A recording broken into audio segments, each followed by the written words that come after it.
Hello everyone, I am रश्मि तोमर। आज हमारा topic है चाइल्ड राइट्स रिलेटेड एक्ट्स। आज की वीडियो में हम कुछ एक्ट्स देखेंगे जो रिलेटेड हैं बच्चों से। तो चलिए शुरू करते हैं आज की वीडियो।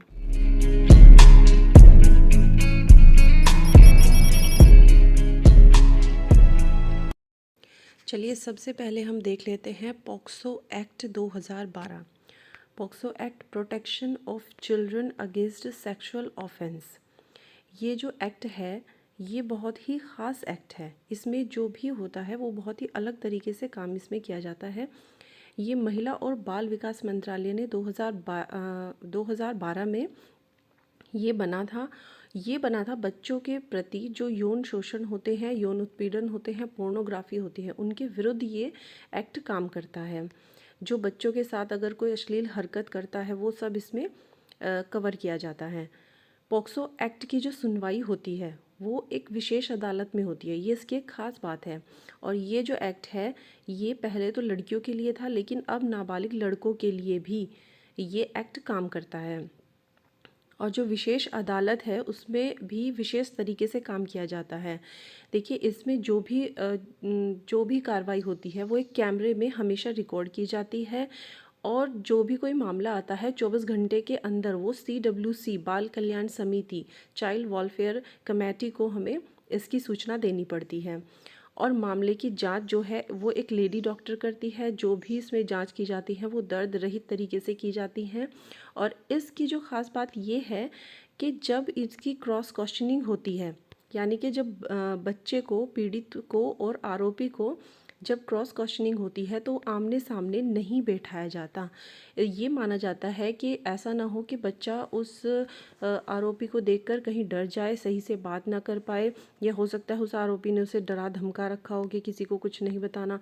तो इस तरह से ये बहुत ही गुप्त तरीके से ये काम करती है। इसमें जो बच्चे का नाम है वो बिल्कुल गुप्त रखा जाता है। किसी भी सोशल मीडिया में, किसी अखबार में, न्यूज़पेपर में इस पॉक्सो एक्ट के तहत जो मामले आते हैं उनके बारे में कोई जिक्र नहीं किया जाता। ये बहुत ही गुप्त तरीके से काम करता है ये जो एक्ट होता है। तो देखिए हमें ये सब एग्ज़ाम में एक टीचर को ये सब क्यों पता होना चाहिए। आजकल देखिए हम जो एक टीचर है वो उसका काम केवल पढ़ाना ही नहीं है। बच्चे को एक जो प्राइमरी स्तर पे अगर मैं बात करूं तो एक टीचर जो होता है बच्चे के लिए अभिभावक की तरह ही काम करता है। तो देखिए अगर हमारे विद्यालय में हमारे किसी बच्चे के साथ कुछ गलत हो रहा है तो हम उसकी सहायता जब कर पाएंगे जब हमें थोड़ा सा कानून की नॉलेज होगी। तो कम से कम ये जो एक्ट आगे दिए जा रहे हैं उनकी फुल फॉर्म, वो कब लागू हुए और किस संबंध में वो एक्ट है, वो सब हमें पता होना चाहिए। जब हमें एक्ट की नॉलेज होगी, कानून की नॉलेज होगी, जब ही हम किसी बच्चे की मदद कर सकेंगे अगर उसके साथ कुछ गलत हो रहा है। चलिए अगला देखते हैं। CLPR एक्ट 2016 में आया था और 1986 में child labour prohibition and regulation act, बाल श्रम निषेध अधिनियम। तो मैं बार बार ये कहूँगी कि आप जो है हर एक्ट की फुल फॉर्म हिंदी और इंग्लिश दोनों में ज़रूर कर लें। ये जो एक्ट है ये काम करता है 14 वर्ष से कम बच्चों के लिए। जब बच्चे इसमें 83 खतरनाक व्यवसाय प्रतिबंधित किए गए हैं। वो जो है जो बच्चे श्रम करते हैं फैक्ट्रीज़ में, खतरनाक खनन में, खतरनाक फैक्ट्री में, कारखानों में, उन सब के लिए ये एक्ट है। यहाँ तक कि जो घर में काम करने वाले बच्चे होते हैं, चाहे वो वेतन लें या ना ले, वो उस पर भी ये एक्ट काम करता है। 1986 में ये आया था, ये जो अधिनियम था हमारा। इसकी जो एग्जैक्ट डेट है वो आप ज़रूर नोटिस कर लें। 20/7/2016 को ये राज्यसभा में पारित हो गया था। इस एक्ट की खास बात ये है कि बिना वारंट के इसमें गिरफ्तार किया जा सकता है। और इसमें एक अपवाद है बाल कलाकार, जिनके लिए विशेष नियम बनाए गए हैं। और ये कहा गया है कि देखिए बाल कलाकार को श्रम के तौर पर नहीं देखा गया है, क्योंकि ये माना जाता है कि जब बाल कलाकार है वो एक अच्छे माहौल में काम कर रहा है, उसमें बच्चा खुश है, उसे कोई दिक्कत नहीं है। लेकिन फिर भी विशेष नियम है, कुछ मापदंड हैं, उनको फॉलो करने के साथ ही एक बाल कलाकार भी काम कर सकता है। या फिर जैसे पारिवारिक व्यवसाय होते हैं, किसी की दुकान है, उस पर दुकान पर बच्चे बैठेंगे, तो ये जो है ये श्रम में तो नहीं आता, लेकिन फिर भी इनके लिए विशेष नियमों का पालन करते हुए आप ये काम करा सकते हैं बच्चों से। तो ये हो गया हमारा दूसरा एक्ट। चलिए तीसरे की तरफ बढ़ते हैं। जे एक्ट, जुवेनाइल जस्टिस एक्ट 2011-2006। ये पहले 2006 में आया था, फिर संशोधन हुआ था। देखिए कोई भी एक्ट है वो जब बनता है उसके बाद उसमें 2-3 साल बाद संशोधन होते रहते हैं। तो डेट हमें कई मिल जाती हैं, तो थोड़ा सा आप देख लें, एग्ज़ाम के पॉइंट ऑफ व्यू से थोड़ा इसको याद ही कर ले तो बेहतर रहेगा। किशोर न्याय अधिनियम, ये बालकों की देखरेख और संरक्षण के लिए है। ये उन बालकों के लिए है जिन्होंने कानून का उल्लंघन किया होता है। अगर कोई बच्चा किसी कानून को तोड़ देता है, सपोज़ उसने चोरी कर ली, उससे कुछ गलत काम हो गया, ठीक है, तो ये माना जाता है उसकी जो कार्रवाई होगी ये सोचकर होगी कि वो एक बच्चा है, बच्चे के अनुकूल हमें दृष्टिकोण रखकर कोई जजमेंट लेना पड़ेगा, ठीक है। और ये जो है 15 जनवरी 2016 को पूरे देश में प्रभावी रूप से लागू हो गया था। देखिए अगर कोई जो उल्लंघन हो गया, सपोज़ करो कि कोई चोरी हुई या चोरी हो गई, या कोई जो भी कुछ कानून का कोई उल्लंघन हुआ, अगर वही काम एक 35 साल का आदमी करता है और एक 15 साल का बच्चा करता है, तो उन दोनों को सेम सज़ा नहीं होगी, क्योंकि हमें बच्चों के अनुकूल दृष्टिकोण रखना है कि बच्चा कैसा सोचता है, उसने उससे कैसे ये सब कुछ हो गया, ठीक है। तो ये जो है हमारा किशोर न्याय अधिनियम है। देखिए बहुत डीप हमें नहीं पढ़ना है। तो चलिए अगले में चलते हैं। PCMA 2006 1929। तो ये होता है prohibition of child marriage act, बाल विवाह निषेध अधिनियम।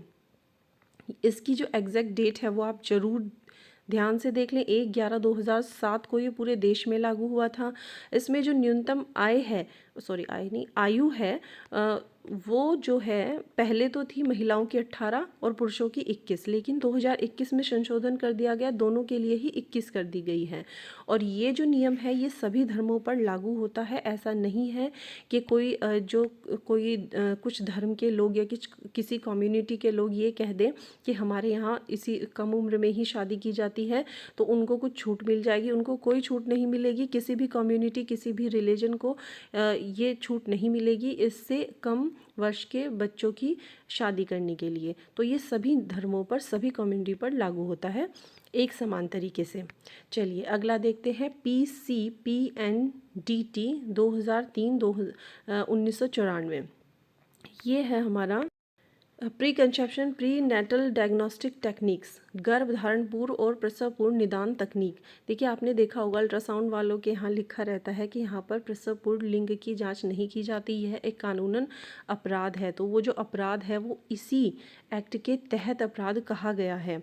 देखिए इसकी ज़रूरत क्यों पड़ी, क्योंकि जो भारत में ना लिंग अनुपात गिरता जा रहा था, कन्याओं की जो लड़कियों की भ्रूण हत्या है वो ज़्यादा हो रही थी, तो अनुपात जो है वो डिसबैलेंस हो रहा था, इसलिए इस एक्ट को लाने की ज़रूरत पड़ी। और ये माना गया कि जो टेक्नोलॉजी है जैसे कि अल्ट्रासाउंड है वो बेसिकली तो ये देखने के लिए होता है कि बच्चे के हाथ पैर ठीक हैं या नहीं है, लेकिन उसका दुरुपयोग हो रहा था उसकी सेक्स डिटर्मिनेशन के लिए। तो इसमें 3 साल की कैद और 10,000 रुपये जुर्माना तक इसमें सज़ा का प्रावधान है। चलिए अगला देखते हैं। ITPA PITA SITA, ये 1986-1956। इसकी जो एग्जैक्ट डेट है वो है 30/12/1956, ठीक है। अनैतिक व्यापार निवारण अधिनियम, ये है जो बच्चों की खरीद फरोख्त होती है ना, इसके कुछ ओल्ड नेम है। ये जो PITA है इमोरल, ये है prevention of immoral trafficking act. तो ये जो है आप इनकी ओल्ड नेम और न्यू नेम, इनकी जो फुल फॉर्म है वो अच्छे से देख लें, और ये डेट ज़रूर अपने माइंड में आप सेट कर लें, ठीक है।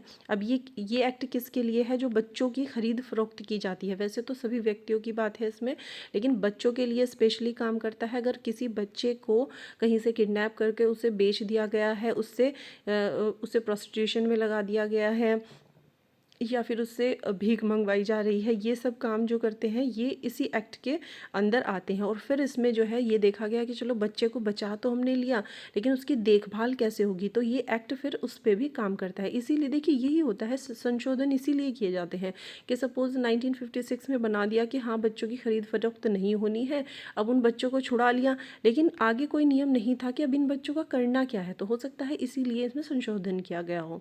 तो संशोधन जब भी किए जाते हैं जब प्रॉब्लम्स आती हैं। तो चलिए, वैसे संशोधन होते रहना चाहिए क्योंकि जो परिवर्तन है वो तो संसार का नियम होता है। चलिए खैर, BLSA एक्ट 1976 में आया था। ये था बॉन्डेड लेबर सिस्टम एक्ट, बंदिश श्रम पद्धति। ये जो अधिनियम है आपने सुना होगा बंधुआ मजदूर प्रणाली। पहले क्या होता था, कुछ लोगों को बांध कर बंधुआ मजदूर बना लिया जाता था, मतलब उनको गुलाम बना लिया जाता था। फिर जो उनके बच्चे होते थे वो भी सेम काम करने लगते थे। तो ये जो बेसिकली काम करता है कमज़ोर वर्ग का शोषण रोकने के लिए ये अधिनियम लाया गया था, मुख्यतः बच्चों के शोषण रोकने के लिए। ये जो है हमारे जो मौलिक अधिकार दिए गए हैं आर्टिकल 23 में, उनको उनका बचाव करता है। फिर देखा कि भाई बंधुआ मजदूर को हमने छुड़ा लिया, वही प्रॉब्लम आई कि उनका पुनर्वास। तो 2016 में फिर से इसमें कुछ संशोधन किया गया होगा उनके पुनर्वास के लिए। चलिए, अब हमने देख लिया है कि कुछ एक्ट हैं जिनके तहत बच्चों के लिए काम करते हैं, ठीक है। अब हम देखते हैं कि अगर ये सब हो जाता है तो IPC की कौन सी धारा लगेगी कि जो अपराधी है, जो आरोपी है, उसको सज़ा होगी। देखिए ये जो पहले तो आप यही देख लीजिए कि ये जो होता है Indian panel code for rights of child, बाल अधिकारों में भारतीय जो दंड संहिता है उसमें कौन सी धारा में किस जो बच्चों के साथ कुछ गलत हो जाता है उसके लिए किस सज़ा का प्रावधान है।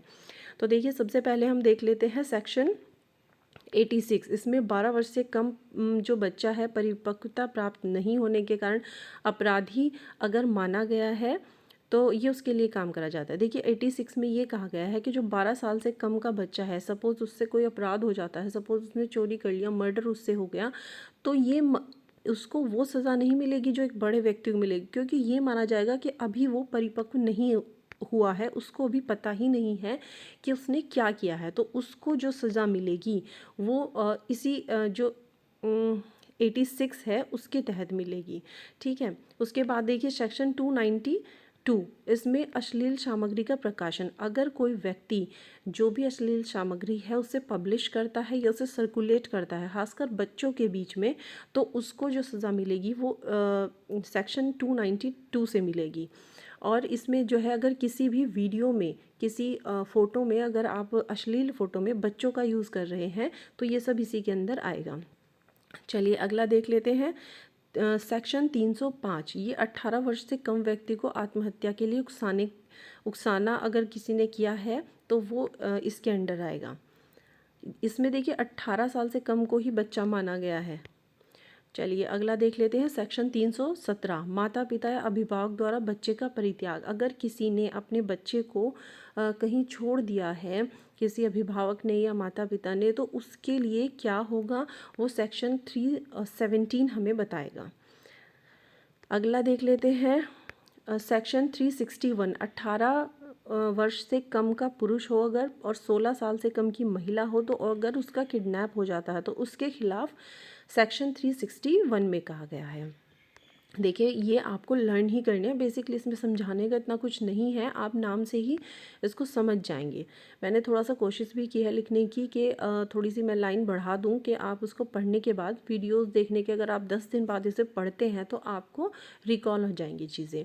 बच्चों के अंग भंग, यानी कि बच्चों के अगर हाथ पैर काट कर उनसे भीख मंगवाने का काम होता है तो इस तरह के जो उनके खिलाफ जो कार्रवाई होगी वो सेक्शन 363A के अंदर होगी। 366A, 18 वर्ष से कम लड़की के साथ अगर कोई ज़बरदस्ती फ़िज़िकल रिलेशन बनाने की कोशिश करता है तो वो इसके अंडर आएगा।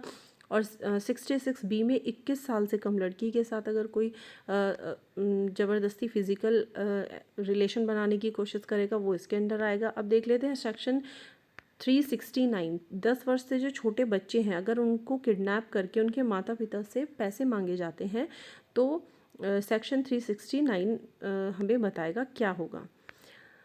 चलिए अगला देख लेते हैं। लास्ट है 372, 18 वर्ष से छोटे बच्चों को बेचना और उनको प्रोस्टिट्यूशन में लगाना, ये हमारा सेक्शन 372 में आएगा। तो देखिए ये जो पहले जो अपराध हुए, अगर बच्चों के साथ कुछ गलत होता है तो किस एक्ट में आएगा वो हमने देख लिया है, और उसके बाद कौन से सेक्शन में उसकी सज़ा का प्रावधान है वो हमने देख लिया है। आज की वीडियो में इतना ही रहेगा।